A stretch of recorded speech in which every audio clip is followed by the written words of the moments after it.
Το 65% των έντονων καιρικών επεισοδίων, που είναι 630 περίπου το 2000 και μετά, είναι πλημμύρες. Αυξηθεί οι απώλειες ζωής από τη μία δεκατριετία στην άλλη. Επομένως, ναι, αυτό που αισθανόμαστε όλοι, ότι έντονα καιρικά φαινόμενα γίνονται πιο συχνά, είναι αλήθεια και τεκμηριώνεται από τις καταγραφές που έχουμε στη χώρα μας. Έχουν αυτά τα φαινόμενα, γίνονται πιο συχνά, γίνονται και πιο έντονα. Διάβασα ότι μιλάμε πλέον για ένα μέσο όρο. Πάνω από 10 άνθρωποι το χρόνο χάνουν τη ζωή τους.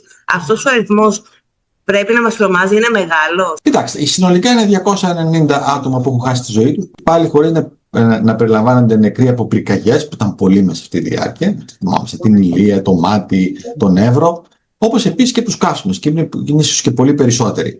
Το θετικό είναι, και το σημειώνουμε στην έκθεση, ότι το 2025, δηλαδή η τελευταία χρονιά, ήταν η μοναδική των τελευταίων 26 ετών όπου δεν είχαμε καμία απώλεια από τα έντονα καιρικά γεγονότα.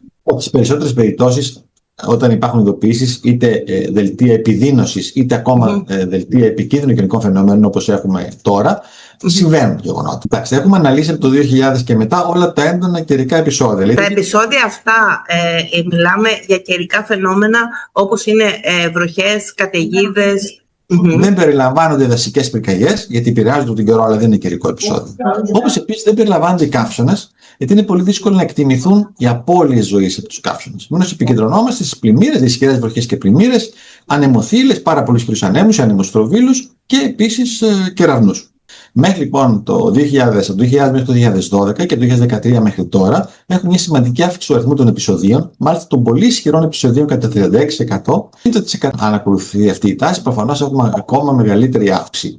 Δεν το βλέπουμε μόνο στην Ελλάδα αυτό, και στο εξωτερικό φαίνεται και εκεί μια σημαντική αύξηση. Επομένως, ναι, είναι πολύ είναι μεγάλος αυτός ο αριθμός, και ακόμα πιο ενισχυτικό είναι ότι έχει αυξηθεί τα τελευταία χρόνια. Τώρα, σε ό,τι αφορά την ένταση των φαινομένων και το πώς τα χαρακτηρίζουμε. Δηλαδή επεισόδια που έχουν προκαλέσει θανάτους ή επεισόδια που δεν έχουν προκαλέσει θανάτους, αλλά έχουν, για παράδειγμα, σημειώσει πολύ σημαντικά προβλήματα στην καθημερινότητά μας. Χιονοπτώσεις, τι άλλο μπορεί να είναι. Πλημμύρες, κεραυνοί, ισχυροί άνεμοι.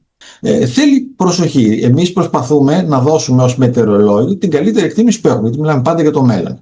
Μπορεί σε ορισμένες περιπτώσεις να μην βγουν σωστές οι προγνώσεις, δηλαδή να είναι πιο επικίνδυνες ή πιο βαριές, να το πω έτσι πιο απλά, από ό,τι στην πραγματικότητα. Οφείλουμε όμως να ακολουθήσουμε κάποια πρωτόκολλα, αλλά σε περισσότερες περιπτώσεις χρειάζονται και σίγουρα βοηθούν στην προστασία της ζωής και της περιουσίας των πολιτών.